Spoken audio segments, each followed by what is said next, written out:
situation.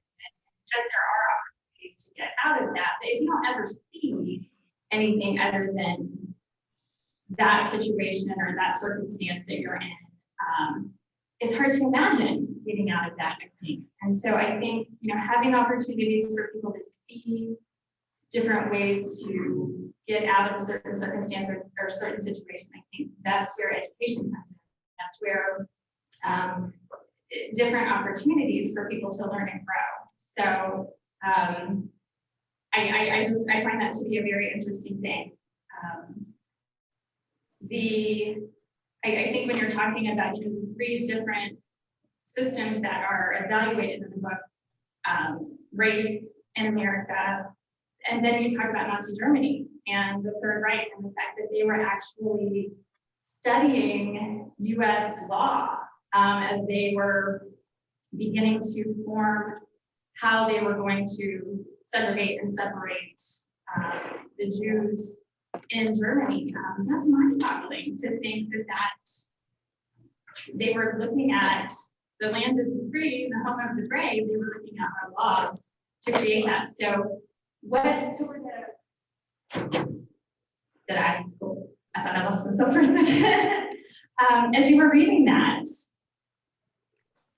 how did that make you feel? What sort of reactions did you have to that notion that Nazi Germany was studying US law to create their segregation system? It was very scary for me. As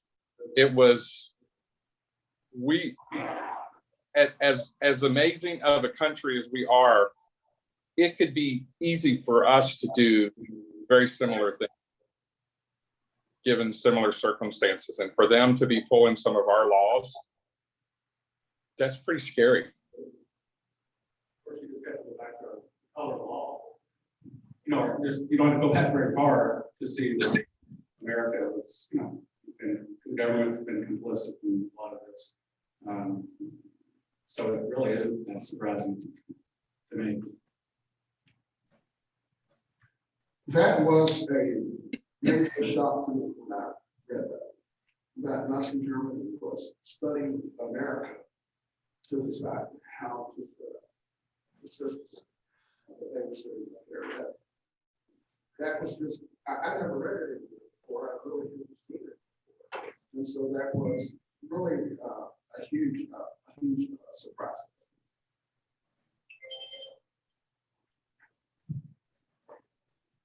Yeah, and in a lot of ways, that's still very true today. They use our previous methods in our government to be able to justify what they were doing. And today, there are individuals like Russia and China that are doing the exact same thing. We're trying to go out there and have conversations with them to just turn around and go, well, look at you have people storming the Capitol or various other things, and using our discourse as an excuse to do what they want to do.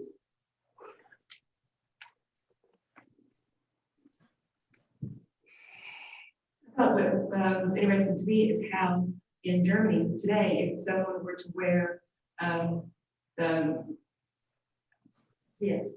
figure that it's against the law, they'll be fined, or I can't remember what the actual punishment is, but here if you see a Confederate flag or something, or we have schools and counties and roads that's named after Confederate generals, and it's nobody, few people think anything about it. I mean, people were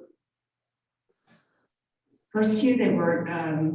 They didn't, I think one general maybe lost his plantation because the government wanted or something like that. But, they got nominated for or voted into high political positions, presidents, senators, they were forgiven all for their crimes, and they were given money, they were given restitution after the Civil War, not to the African American people, but to the actual plantation owners and all that who suffered. So, it's kind of interesting to me that, I just didn't know until I was reading this.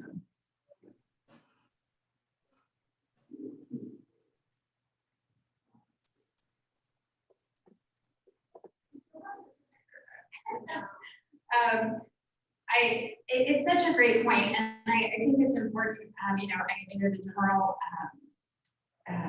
this week that has been a big topic of the news cycle, you know, who iterated during a congressional hearing, or a Senate hearing, I can't remember which one, you know, what's wrong with being well read? What's wrong with learning? What's wrong with knowing a different perspective? You know, it's fascinating. This is one book. This is one author's perspective.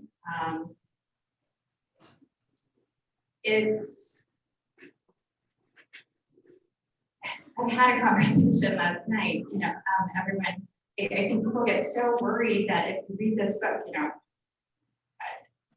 I think America, you know, that people, you know, kind of assume that this discussion is going to be, we hate America, we think America's wrong, we've done it wrong.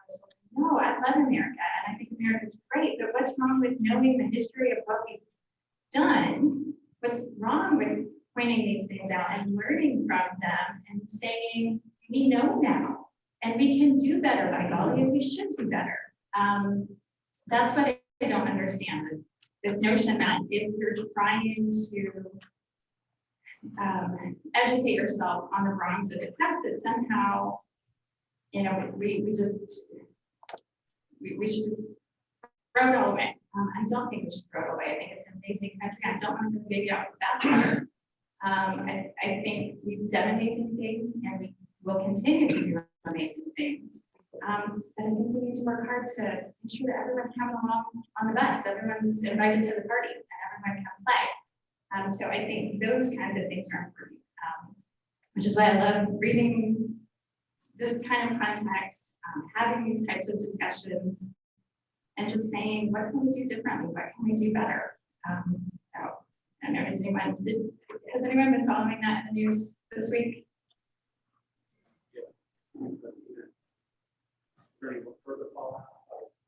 Yeah, he made his point, and I know a lot of there have been several commentators who have decided that, you know, he's useless, he's worthless, because that's his perspective.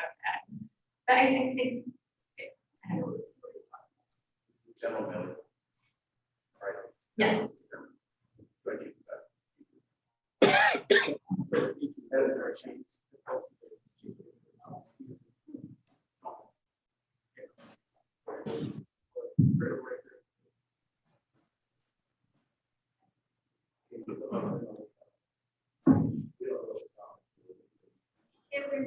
It was in again, congressional hearing or Senate hearing, and they were talking about whether or not critical race theory is being taught in the Army.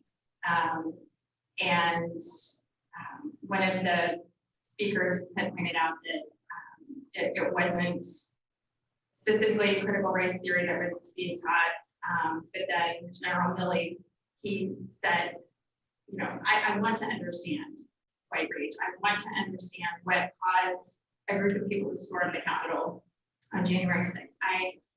I want to be well read and understand, you know, where that action is coming from. And so he was absolutely saying, yes, let's be well read. Let's talk about race. Let's talk about the history of the US. And I see nothing wrong with that. Is essentially what he said. And then he got some pushback from, again, it's commentators in the news cycle. It just keeps everybody, it keeps it stirred up, it keeps it at the fore. So I just think it's a fascinating circumstance of what we're watching and what we're going through right now. So going through some of the other questions. Do you have more comments? I'm going to see if I can get 2 minutes at once. Everybody?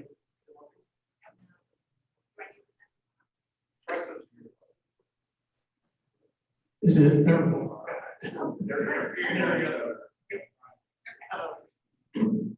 I didn't want to. I just wanted to add something to that as well. So, if you all know me, my name is Brian Rosenberg. I'm with AE Peterson. This is my first time meeting everybody. I've really enjoyed this book club. I like reading anyway, but I was in the military for 12 years, and I grew up in Henderson, which is predominantly white.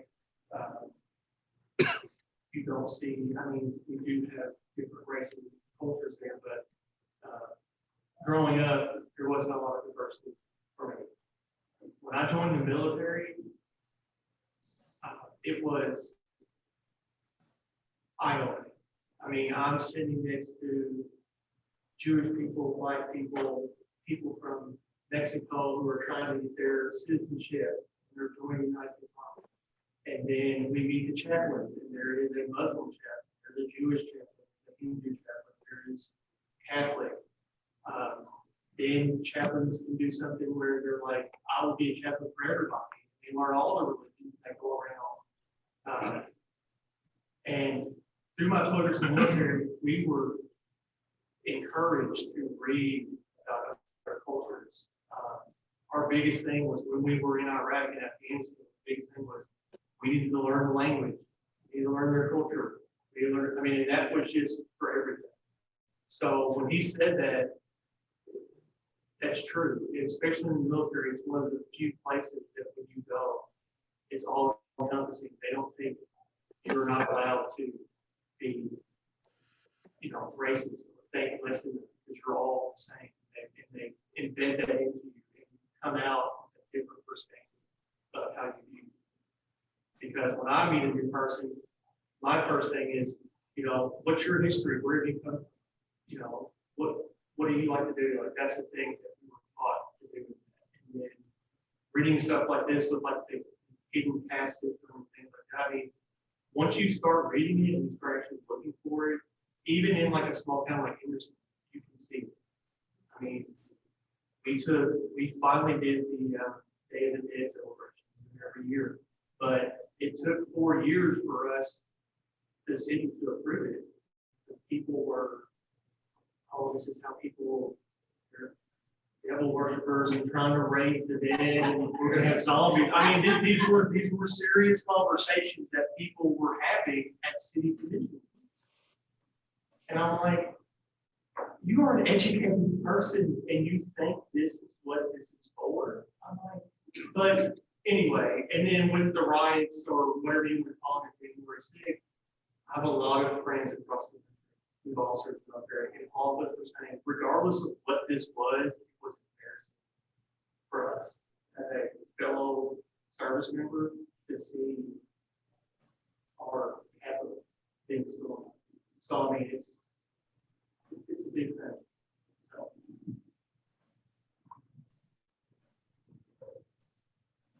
Thank you for that perspective, Justin.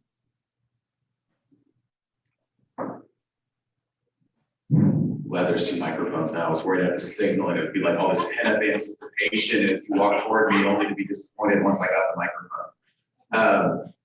I'll say that one of the things that struck me most in this book that opened my eyes a little bit is the concept of the redefinition of whiteness, right? That we have redefined what it means to be white in America over the centuries, right? There was a time that Italian people, Irish people were not part of the white caste within America, right? But then that changed over time.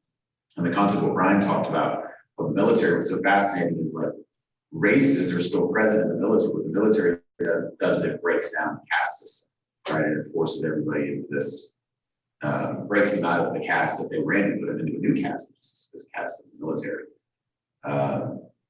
But as I was reading through that redefinition of whiteness is the thing that, we've all talked about race as a social construct, caste as a social construct. But ultimately, I think what Isabel Wilkerson does so well is say that we don't have a race problem as much as we have this concept in America that to feel strong, someone else has to feel weak. And racism is just a symptom of that, but perhaps not the true problem, or not the only problem.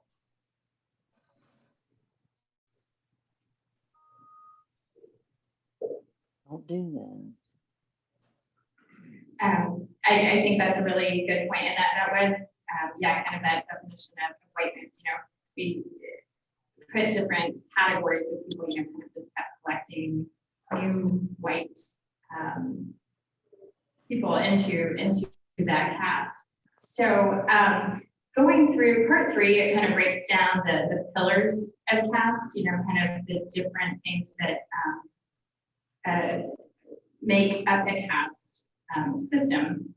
And one of them that I think continues to be a very easy thing to have happen that stood out to me is the dehumanization, the otherness of a group. And if you can take away that individuality, take away that circumstance where you're looking at someone eye to eye and having a conversation and learning about them personally, you feel very different about that person versus a generalization overall of the others, them, us versus them.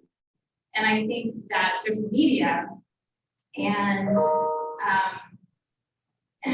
whether it's race, whether it's class, whether it's caste, political affiliation, you know, again, there's this us versus them, the dumb Democrats and the crazy Republicans. You know, you lump an entire group of people into a set of others and take away any sort of individuality, any human quality and concept of them, and then it becomes very easy to dismiss them or think of them as less. So I think that's something that is continually happening, kind of again, that otherness and dehumanization of people. That was one that stood out to me.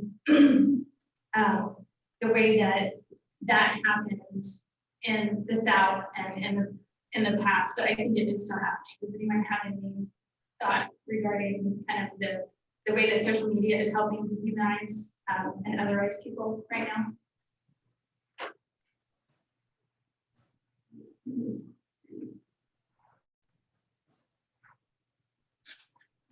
Well, I don't really think it's just social media. I think it's all. I mean, if you really look at what's going on, you very seldom ever see anything presented neutrally ever. There's no news that says, okay, let's use the example I was given earlier of the athlete who turned her back on the flag. Today, somebody turned their back on the flag as a source of protest against XYZ. Boom. Okay, that's one thing, that's reporting the news. And then we're going to tell you all the reasons why that was the right thing to do or the wrong thing to do. And I really think that's where we have to be very careful, right? And I don't know how, I mean, I know in my case, one of the things I've started doing, I just don't watch them. Because it's not new. You know, during the last election cycle, I could watch 3 different TV stations. They would report the exact same thing, say something different. Social media is right. So I do think it's something to be guarded against is this marginalization of one perspective over the other, or maybe not marginal, but you know, instead of just getting the facts. And then the other thing that I think goes back to the point that was made earlier, and as many of you all know, I spent a lot of time in the military too. So I experienced this similar thing of, you know, one of my very best friends in the Marine Corps joined the Marine Corps because his brother used to rob people and he wanted to get into a different spot. He was a world-class chess player. He was read like no human you've ever met. He was an African-American from the south side of Chicago. I never thought about his race. I thought about the fact that he came from this impoverished background and really clung. So, I mean, I think one of the things that we need to do is hear both sides of everything. And that's my big concern about the way things get permitted in the media and social media. We don't hear both sides. Go on and kind of what you said, whenever you have someone that's turned their back on the flag and you have the media, news outlets, social media, they don't see this. You have somebody that's just want to be heard, and you can't because you have other people who are saying why they should do this. Instead of being acknowledged, they want to be is heard. And if I turn my back on the flag, it's not, or whoever's turning their back on the flag, it's not because they're turning their back on America, it's because they want to be heard. And when you hear those key words, you don't hear anything other than that this protest, what that means to that person. You just come to belittle that person. And it's the same thing with the general who, with the critical race theory, thank you. It being critical to them, and you can't jump on that bandwagon because you not be criticized as well, instead of just saying, oh, I mean, why are you doing this? What's your thing, what are you trying to say? And just listen with, just listen. Just be heard. Anyway.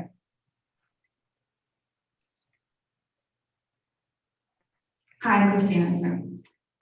So to get back to what you said about, do you think social media is a problem? I tend to disagree because all social media has done is been able to allow us to get news and information quicker than ever before.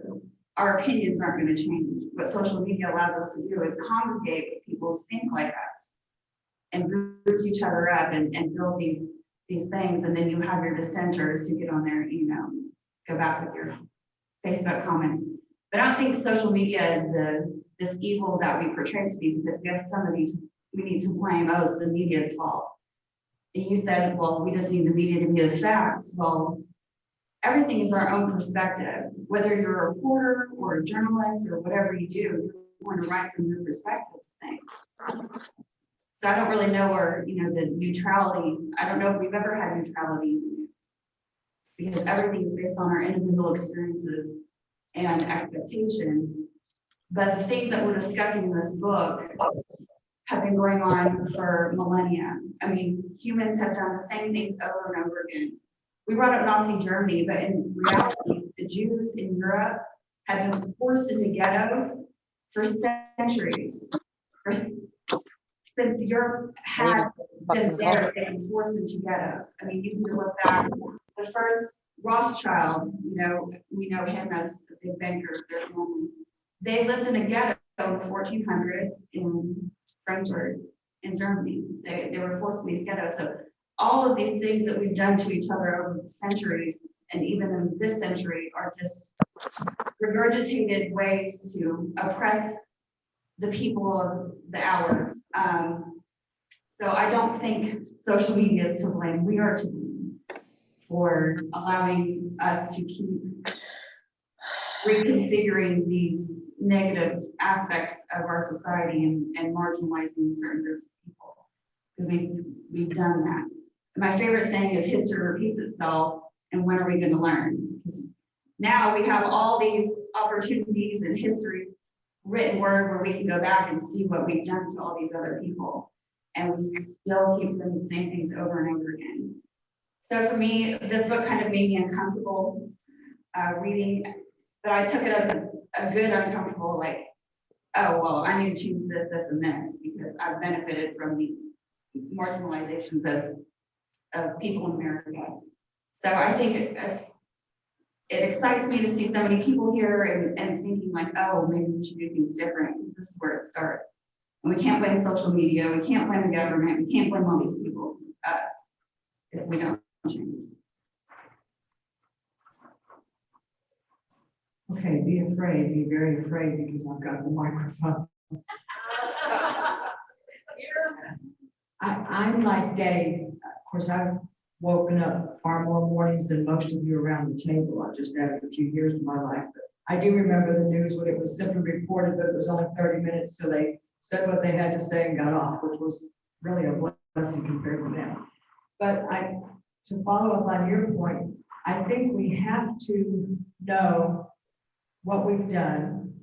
I think we have to know the past, and then we have to accept that it happened. We don't have to accept that we like it. Lester, don't come. Yeah. But I think we do need to learn from it in order to improve. And something that she put in this book that spoke volumes to me said the awkward becomes acceptable. The unacceptable becomes merely inconvenient. And then if we live with it long enough, the unthinkable becomes normal. And that's what we had done for a while. So growing up, I did not grow up looking at race, color, or anything else like that. I just assumed that everyone chose to live where they wanted to live and live the way they wanted to live. And it wasn't until I actually read that book, The Color of Law, which was the first book that we did, that my eyes were opened up to the fact of how we had created where things are now. So now it's going to be up to us to create things in a better way. And we're not going to do it overnight, but I do think part of it is educating ourselves, watching out for that. And then all of us in our profession need to make sure that we watch over our clients, from bankers, appraisers, all of the other people in our market, in our profession, that have not learned the proper way to handle people in situations going forward, and make sure that we are not part of the problem, that we are part of the solution.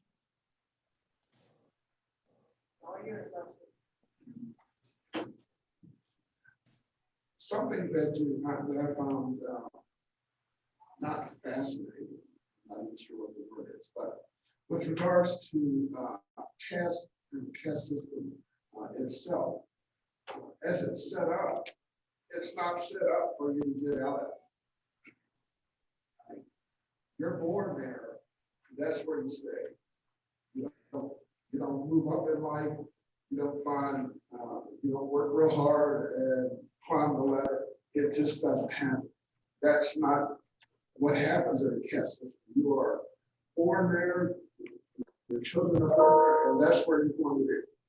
It may be an exceptional situation, and that's what's so revealing in this book, in particular. So I guess I just wanted to say that as we continue to think about all the things that are happening and going on, but also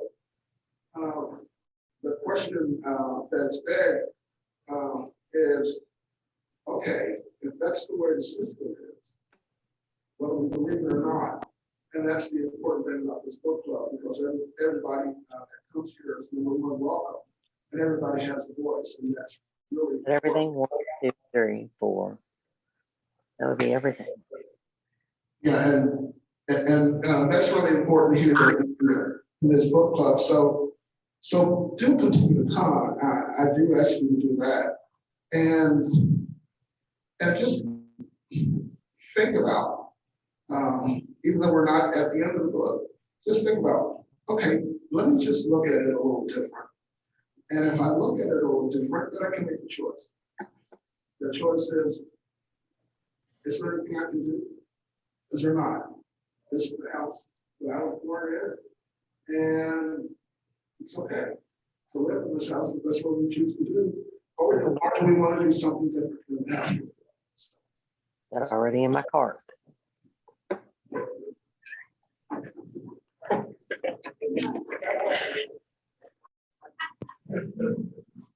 I agree with what Dave said. The news is not the news anymore. And you can watch different news channels, and I'm thinking, I watch one, I watch the other. It's shocking to me, the difference. But I will say this, and the question I always ask myself is why things happen and how did we get to where we are? So the Olympic athlete the other day, when she turned her back, and then when that went viral, she was asked to explain that. Well, her first comment was, I felt disrespected. And that was disrespectful in her opinion, to play the national anthem. She knew that was coming. So then, and it's let's see, and I came from a family of educators, and they were school teachers. So somewhere in the last, I'm thinking 15 or 20 years, the education system in this country has changed. Okay. And I keep asking myself, how did we get to where we are today? How is this thought brought into this country? As were mistakes made in the past, you bet. Are mistakes made today? Absolutely. Will idiot behavior continue tomorrow? There is no doubt about it. My opinion is this is big business dividing this country. In my opinion, I don't think that can be argued. This is big business to divide this country. And the longer I go and the longer I live in this country, there is no question it's working. But how we get to a spot in the country that we live in, and I haven't been to all countries, but I put this one up against all. How we get to this point where this is that this country is where it is today. This is big business.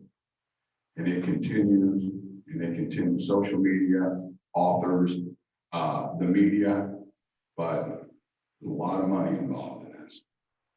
And to me, it's sad. I was in the military, grew up in Eastern Kentucky.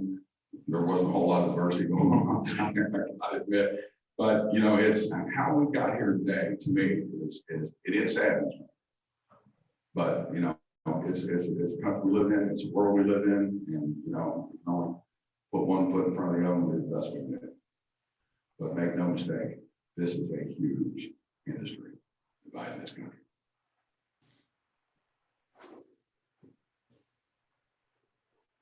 Guess it's my turn. I had to go get my name tag. I just discovered it.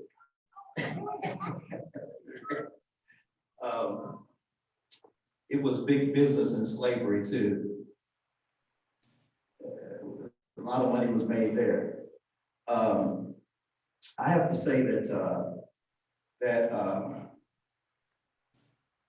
I met you, Dave, and you don't even remember it, I know. The day you moved from Cincinnati to Louisville, that day I met you.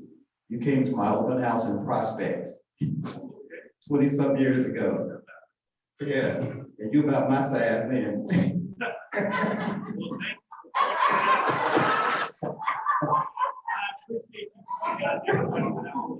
Not just me, you even better than me, that's all. But I was gonna say that back then, there was mostly one perspective that we saw. We couldn't be talking about what we're talking about today on that day when I met you.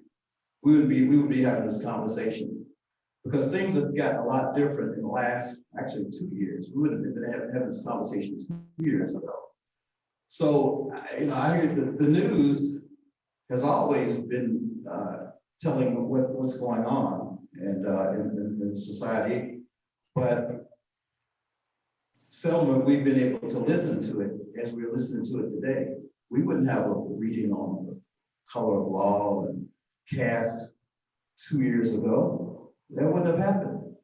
I was well aware of a lot of things because I'm at the part of the caste that was suffering.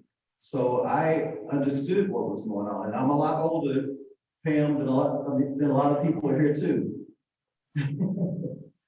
I was born in 1954, so I remember a lot of the stuff we're talking about that was history. To me, it was something I saw on TV and something I experienced, or something I knew about personally, and after reading the book. So I'm delighted that we're having these conversations today. I'm delighted that this is happening, that we're actually even talking about it, because before there was only one perspective. Now there's another perspective that's being heard. There was another perspective that wasn't heard. Now there's at least another perspective that's even being heard today that never was even listened to before the last couple of years. So I'm delighted at that. And this book, Caste, one thing that it's very metaphorical. It's very metaphorical, and it's very metaphorical in bringing out the ethnocentricities that exist in America and a lot of places besides America. But it's the metaphors. I just thought it was just great. Just like, for instance, when she said, America's like an old building. What you ignore will not go away. Ignorance is not a protector. We are the heirs of the problems. We're the current occupants of the building. So we can't just put a bucket there and let catch the water. We can't just shore up the foundation is crumbling and just let it, we have to repair it. Or it continues to disintegrate. And so we need to listen to what's going on today. And we need to have discussions like we're having today in order to turn things around, because I can't turn it around. It has to be people from the other majority culture that has to help turn it around. We can't turn it around. That's how it has to happen. And that's why I'm delighted that we're even having these conversations. And we're even reading a book called Caste today that would never have been done 3 years ago. And so I'm just, I guess that's all I have to say, but sometimes you can't see the picture when you're in the frame. And you can't see the picture when you're in the frame, in a lot of things. And so we've been in the frame so much that we can't see the picture. But now we're able to get out of the frame by having these discussions and view the picture as it really is, and not how we want to make it seem that it is.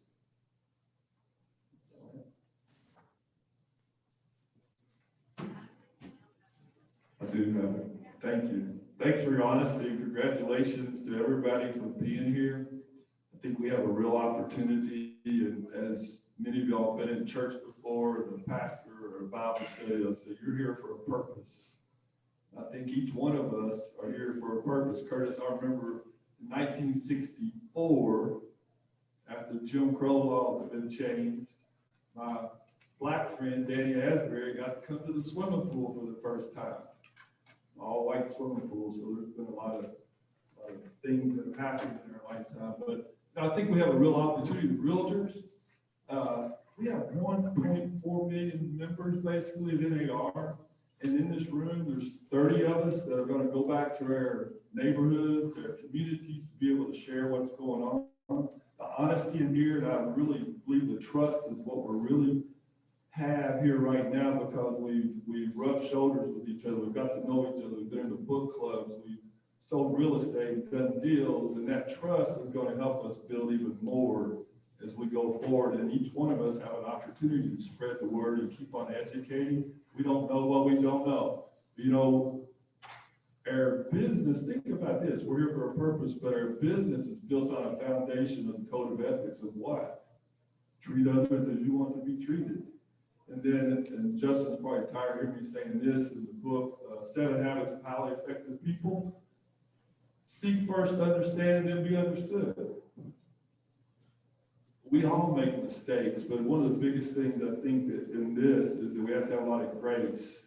We don't understand a lot of things, but if we're seeking to understand my friend's position and to do the right things and do our best and treat others as we want to be treated, you know, we've got a lot of opportunities here as realtors. 1.4 million people that I'm sure there's other book clubs going on that'll be able to spread this, and we'll be able to educate on what we know and learn from others as well. But congratulations, Lester and this group, for what you all brought to our association, and let's continue to march on and to seek first to understand and be understood and share with others. Thank you. That was, I think, a great way to wrap up. And you mentioned church. And I heard a preacher one time talked about, you know, a lot of times you go to church and you think that kind of that Sunday, that's the performance. You know, you're there to watch the performance, you're there to watch the preacher. And he said, no, he said, Sunday's the dress rehearsal. He said, your activities out in the week, that's the performance. He said, you're coming to dress rehearsal to learn, and then you carry that performance out into the community throughout the week. This was our dress rehearsal. This was where we all came together in trust and grace to learn from one another. And now it's time for us to carry that performance out into the world and with our clients, with our friends, in our communities, and in our relationships. So I think that was actually kind of the perfect way to wrap this up. So I will give it back to you, and thank you, everyone.